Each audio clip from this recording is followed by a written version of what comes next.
Мамлекеттик тил жөнүндөгү мыйзамдын кабыл алынгандыгынын 33 жылдыгына карата жана 23 сентябрь мамлекеттик тил күнүнө карата өткөн жылы сентябрда Билим берүү жана илим министрлигинде 1 айлык жарыяланып, аткарылчу иш-чаралардын планы бекитилген. Анда бир катар заманбап талаптар коюлуп, тиешелүү көрсөтмөлөр берилип, онлайн жана офлайн форматында кеңешмелер өткөрүлдү дейт Билим берүү жана илим министри Уланбек Мамедахунов.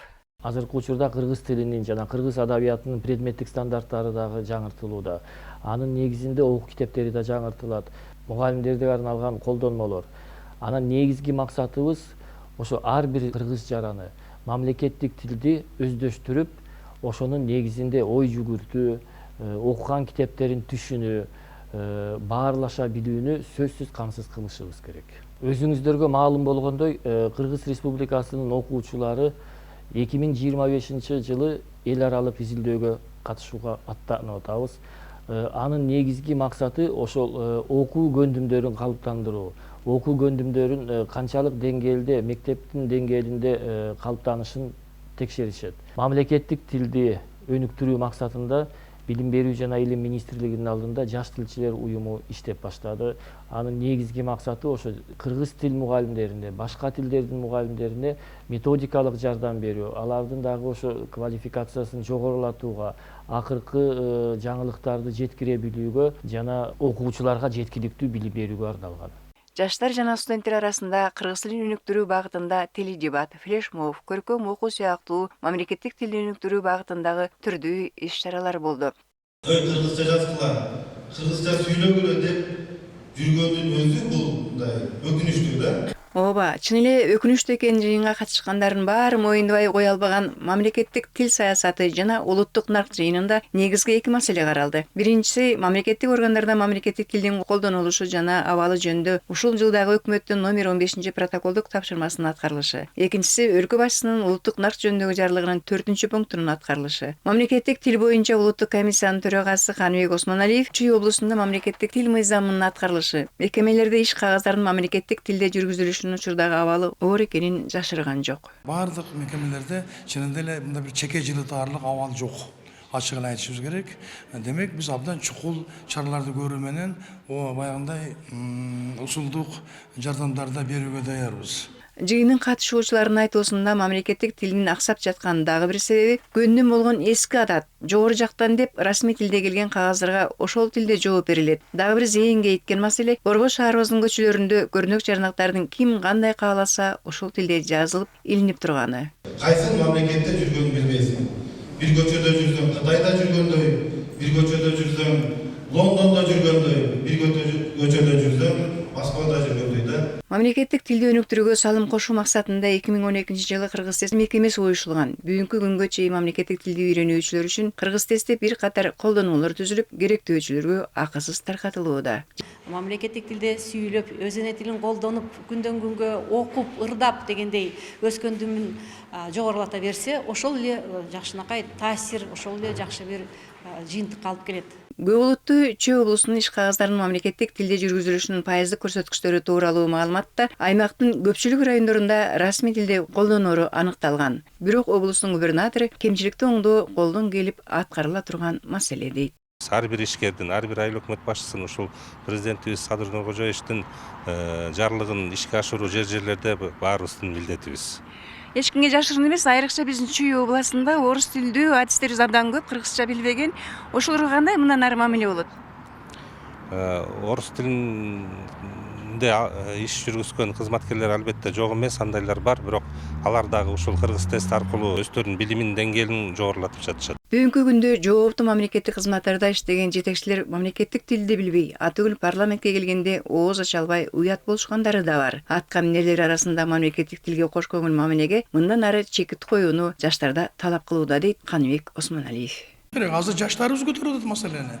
Орунду бизге бошоткула, биз эки тилди тең билебиз деген маселе.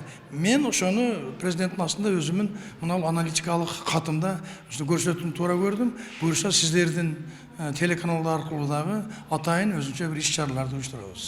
Мамлекеттик тилди өнүктүрүү максатында билим берүү жана илим министрлиги тарабынан бир катар иштер аткарылды. Алсак, аталган министрликтин 80 кызматкери мамлекеттик тил жана тил саясаты боюнча улуттук комиссия тарабынан уюштурулган сабаттуу жазуу өнөктүгүнө катышты. Ошондой эле кыргыз тилин окутуунун маселелери аталышында мектепке чейинки билим берүү, мектеп, кесиптик билим берүү уюмдарынын адистери менен радио уктуруулардын сериялары уюштурулуп, ал соц тармактарга жайгаштырылды. Андан сырткары улуттук китепканада кыргыз тилин үйрөнүү боюнча инновациялык усулдуктардын көргөзмөсү уюштурулуп, коомчулукка кыргыз тилин окутуунун жаңы усулдары менен алдыңкы тажрыйбаларын жайылтууга өбөлгө түзүлдү.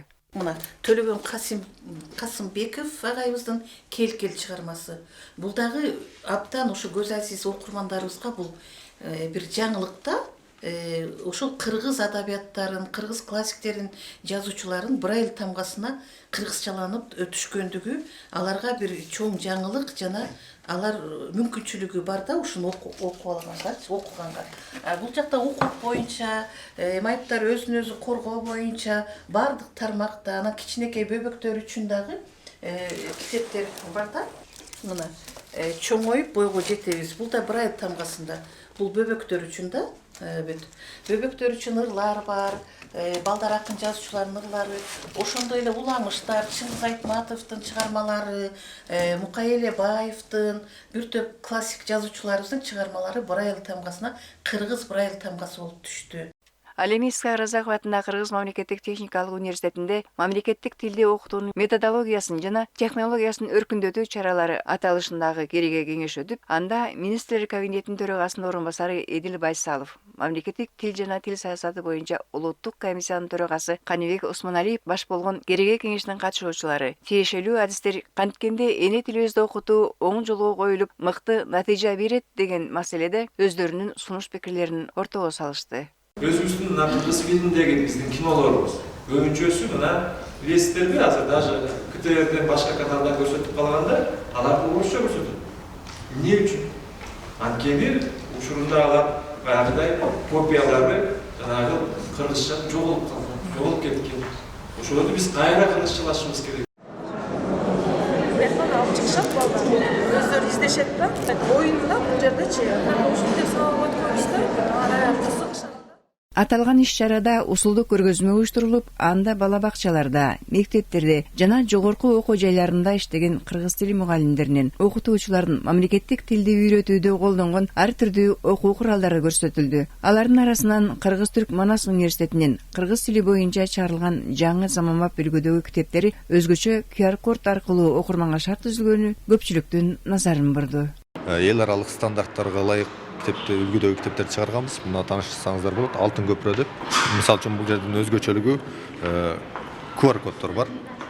Бул QR-коддор аркылуу интернетке туташкан смартфон аркылуу алар аудио укмаларды жана көрмө сабактарды көрүшөт. Мындай кереге кеңеш Ош шаарындагы Кыргыз-Түрк мектеп лицейинде да уюштурулуп, ага мектепке чейинки билим берүү, мектеп жана кесиптик окуу жайларынын өкүлдөрү катышып, мамлекеттик тилди өнүктүрүү боюнча бир катар алдыңкы тажрыйбаларын, ойлорун айта алышты. Ушул планды ишке ашыруу максатында атайын чоң кереге кеңеш өттү. Айлыктын алкагында бир катар сынактар белгиленген. Бул мыкты баяндамачы сынагы өткөрүлдү. Билим берүүнүн бардык деңгээлдериндеги кыргыз тили жана адабияты мугалимдери үчүн. Экинчиден көп тилдүү мугалим сынагы өткөрүлдү. Ошону менен катар алдыңкы заманбап технологиялык колдонуу аталышында сынак өткөрүлдү. Бир катар кеңешмелер, жолугушуулар, семинарлар өткөрүлдү. Кийинки жылга бир катар иш пландар мерчемделди. Сейте улуттук балдар чыгармачылык борборунда кыргыз тилчи мугалимдердин жана китепканачылардын форуму уюштурулду. Максат мамлекеттик түзүмдөрдүн, профессионалдык жана граждандык коомчулуктун көңүлүн өсүп келе жаткан муунду руханий жана маданий жактан тарбиялоодо китеп окуу маданиятын калыптандыруу негизги багыт экендигине жана санариптештирүү доорунда мектеп китепканаларынын көйгөйлөрүнө көңүл буруу болду. Мына ушул баяндамага чыккандар бүгүнкү күндөгү көйгөйлөрдү, маселелерди чагылдырып гана койбостон, ошол эле учурда анын чыгуунун жолдорун, мындан аркы багыттар боюнча дагы өзүнүн сунуштарын берет. Менин оюмда бүгүн форум өзүнүн максатына жетүү менен натыйжалуу болот го деген ишеничтемин. Республиканын ар кайсы аймагынан келген биздин кесиптештер, кадырлуу конуктор бүгүнкү форумдан абдан чоң эргүү алып кетет жана кайра иш озуна барганда алган уккандарын пайдаланат го деген ишеничтемин. Кыргыз Республикасынын көп маданияттуу жана көп тилдүү билим берүү концепциясы менен кыргыз жараны концепциясын ишке ашыруу максатында Билим берүү министрлиги тарабынан Бишкек шаары менен Чүй облусунун мугалимдеринин арасында мыкты көп тилдүү мугалим сынагы өткөрүлгөн. Ага аталган программа менен иштеп жаткан мектепке чейинки жана жалпы орто билим берүү уюмдары катышып, өздөрүнүн ыкмалары менен бөлүшүүгө мүмкүндүк болду. Классымда 30 бала болсо, 30 бала мен алганда кандай эле, бүгүнкү күндө кандай деңгээлге жеткирдим, эмненин себебинен, эмнелерди пайдалануу аркылуу мен ушундай балдар деңгээлге алып келдим. Тагыраак айтканда, ар бир мугалим, ар бир окутуучу өзүнүн ишинин натыйжасын көрө билиш керек да. Бул багытта Билим берүү министрлигинин кыргыз тилин өнүктүрүү сектору бакчадан тартып жогорку окуу жайларынын өкүлдөрүнүн курамын түзүп, бир нече жолу кеңешме өткөрүшкөн. Анда бала бакча өзү менен өзү, мектеп менен жогорку окуу жайлары өзү менен өзү болгондуктан аларды бирдиктүү системага келтирүү зарылчылыгы келип чыккан. Андан сырткары бала бакчаларында кыргыз тилин окутууга өтө аз убакыттын бөлүнөрү да белгилүү болгон. Бул кеңешмеде аныкталды, чындыгында бала бакчада бир жумада 2 жолу 15 мүнөттөн гана кыргыз тили өтүүлөрүн укканда, жогорку окуу жай мектептин мугалимдери аябай таң калды. 15 мүнөт. Инновациялык технологиялардын өнүгүшү менен азыр балдарга ар бир айткан теманы заманбап техникалардын жардамы менен көрсөтүп түшүндүрүү зарыл. Эми TikTok аркылуу да жаштарды кыргыз тилин сүйүүгө, кадырлоого чакыруу пландалган. Кыргыз тест мекемесинин жетекчиси Батма Топоеванын айтуусунда тилди күнүгө колдонуу мыкты натыйжа берет. Башкаларга үлгү көрсөтүп, мамлекеттик тилде сүйлөп, өзүнүн тилин колдонуп, күндөн күнгө окуп, ырдап дегендей өскөндүмүн жогорулата берсе, ошол эле жакшынакай таасир, ошол эле жакшы бир жыйынтыкка алып келет. Акыркы талаптар боюнча балдар башталгыч классты А1 деңгээлинде, ортоңку классты А2 деңгээлинде, 11 классты Б1 деңгээлинде, ал эми бүтүрүүчүлөр Б2 деңгээли менен жогорку окуу жайларына барылат. Студенттер жогорку окуу жайларын С1 деңгээлинде бүтүрүшү кажет. Кайсы деңгээлде кандай темалар кириш керек? Кайсы темада кандай лексикалык минимум кириш керек?